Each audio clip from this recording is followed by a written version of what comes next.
It is Thursday, September 15th, 2011. I'm Alex Jones, your host. This is INFOWARS Nightly News, a true revolution in information warfare against tyranny. Thank you for joining us. It is you, the viewers of this critical transmission, that have made this program possible. Coming up tonight, we have got an amazing interview scheduled with Marc Morano of Climate Depot, dealing with the fall of the greatest con artist of the 20th and 21st century. We're talking about Al Gore. That's coming up. Then we're going to talk to Wayne Madsen, who went to Indonesia. He's been getting death threats, you name it, and had CIA spooks following him, trying to shut down his interviews. He did confirm that, well, Obama did become an Indonesian citizen. This has incredible ramifications for his eligibility for the president. That's coming up at the end of the show tonight. It's supposed to be 30 minutes long. It's always an hour or more. We can't help it. There's too much information. It's real. It's unscripted. It's teleprompter free. Thank you for joining us. Now, let's get into the economy. It was always meant to be imploded by design. We told you 3.5 years ago with the first banker bailout, it was only going to get worse. We told you that every single point of the way since then. Not because we're being pessimistic, but because we know that if we reverse these globalist policies, we can have incredible prosperity. This is a consolidation of our economy. The United States has the highest poverty in its modern history in the last 100 years. That's been reported even by the Associated Press. It is just incredible. We've become a third world nation. Mortgage default warnings have surged in August. They believe it'll be the biggest month ever by September for mortgages. How is that for your Obamanoid recovery? Continuing, again, jobless claims, inflation rise, manufacturing gets weaker. Well, they've got all these incredible regulations going against business here in our country. The bottom line is this. The social engineers have set up a depression by design so they can offer their solution, a global government run by the private banks that engineered this fraud. And if you give in to that level of tyranny, you'll give in to the next level. And that's what's happening. Now, I want to go to a compilation of clips here of different White House officials and the head of the Federal Reserve, Tiny Tim Geithner, all of them, saying our economy was getting better in the last 3 years. The whole time they knew we were going into a depression. Here it is. The policies that we are undertaking, notwithstanding short-term fluctuations, will lead to a strong and stable dollar in the medium term. American economy was falling off the cliff in the fall of '08 and the first months of his administration. And he put in place the most creative, the most forceful set of economic measures we have ever done as a country. And because of that, we prevented a second Great Depression, and the economy has now been growing for more than a year and a half. More than 2 million jobs in the private sector since job creation started again. Faster job creation than the last two recoveries. These are total BS numbers. They claim 9% unemployment. Even 60 Minutes says it's 22%. Most economists 24 or higher. Their answer is carbon taxes, more regulations on American business. They are killing this economy so they can consolidate it. And their answer to the next crisis is give us more money. And then it's always give us more money and give the private offshore banks more of your tax money. It's amazing. Now, shifting gears into some other subjects, dealing with the incredible police state unfolding worldwide, not just here, but in England. 3-year-olds are branded racist and homophobic, put in government database. That's right, 30,000 plus 34,000 children, including people as young as 3, are now being put in criminal databases for bullying or repeating things they've seen on television, all part of the social engineers getting everybody into the criminal justice system. This is the new form of tyranny. The Daily Mail reported racist, age 3, toddlers among thousands of children accused of bigotry after name calling. This is the political correctness, divide and conquer to get us all at each other's throats, as if a 3-year-old knows what's going on, quote, racially. Continuing, don't worry, in Michigan, they've passed a law where they're putting everybody's children in a database. If you're even 1 pound overweight, you're put in a database. If your children don't make you lose the weight, you're taken to a CPS center and, well, put on drugs, and the state government gets a bunch of money in the process from the federal government for taking over your life. But don't worry, Miss Obama is lauding the Olive Garden and other big chains. They have announced that they're not going to let people order food like full fat milk or French fries that isn't good for them. And she's lauding the fact that the restaurants are going to follow the federal government's orders and monitor everything people eat. And they're coming out with taxes against people who eat things that they say aren't healthy. And all over the Western world, they're talking about taking people's children away from them if they are shy.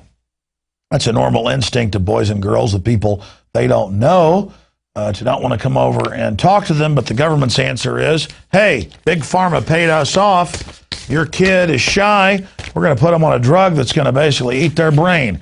How's that sound? But don't worry, the social engineers know you're awake to sodium fluoride, radioactive isotopes, lead, mercury, arsenic in your tap water.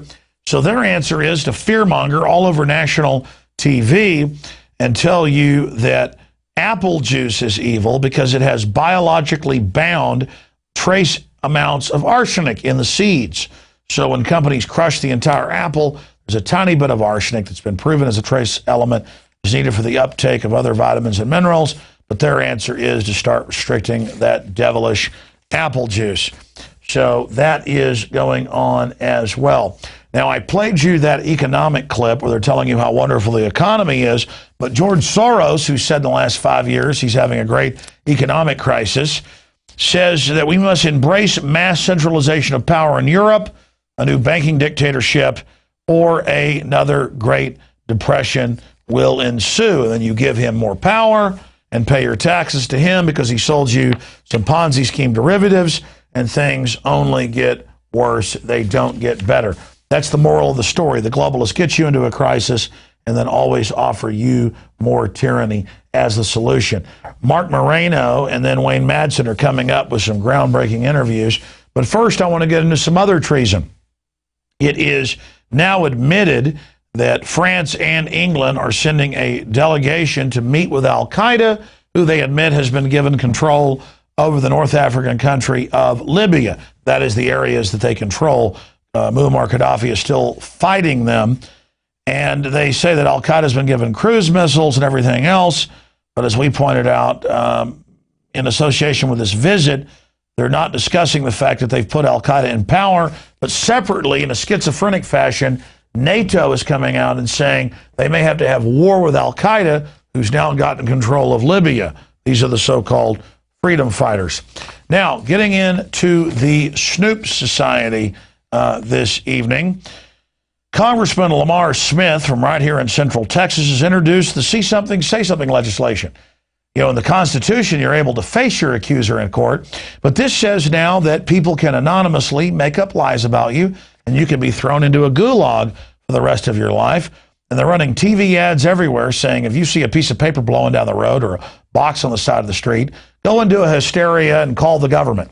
And that's already been happening. They've had 50-plus airlines, the FBI admitted, on the last holiday shut down and land because people were kissing or went to the bathroom, or one guy passed gas and everybody thought it was a bomb. I'm not joking.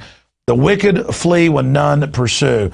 Land of the free, home of the brave. How about land of the cowards, home of the slaves? It's time to wake up and stop letting these criminals in government that are robbing the daylights out of us fearmonger us into submission.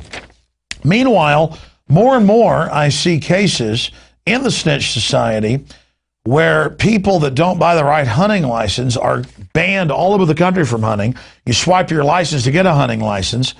And I saw a report out of the Salisbury Post today, the Drudge Report carried it as well, that a man who didn't have the right license in another state to kill a 14-point white-tailed deer has been globally banned in a global database from hunting. So this is how freedom dies, not with a big bang, but with just a slow decline as this private corporate global government picks up steam against free humanity. We take you now, my friends, to an interview with Marc Morano of Climate Depot, and then Wayne Madsen. It's InfoWars Nightly News. If you believe in this information and stand for true investigation and true debate, as this Nobel Prize winner does, standing up to Al Gore, you need to support and subscribe to prisonplanet.tv. All right, we're about to go to Marc Morano. Well, the story made headlines across the world. Nobel laureate resigns from society because of its global warming fear-mongering. We're going to talk to Marc Morano, really one of the leading people in the last decade exposing the fraud of man-made global warming or anthropogenic warming, to discuss the fact that Al Gore has gone from saying that he is the ruler of the earth, the high priest who speaks the truth and no one can challenge him, to now scrabbling around, behaving like the con artist he is, and desperately trying to get people to pay attention to him and telling the world that he controls reality, but everything is conspiring against him. The sea levels are dropping. The ice is growing at record rates. And more scientists are pointing out it's the sun, not carbon dioxide, that's less than 1% of the world's atmosphere. Joining us to break all of this down is Marc Morano, a voice in the wilderness long ago, but he stuck to the facts, so now the truth is coming out on top. Marc, thank you for joining us, but you warned me, joining us live on Skype, a thunderstorm's rolling in right now, which we never had thunderstorms or rain before. So perhaps...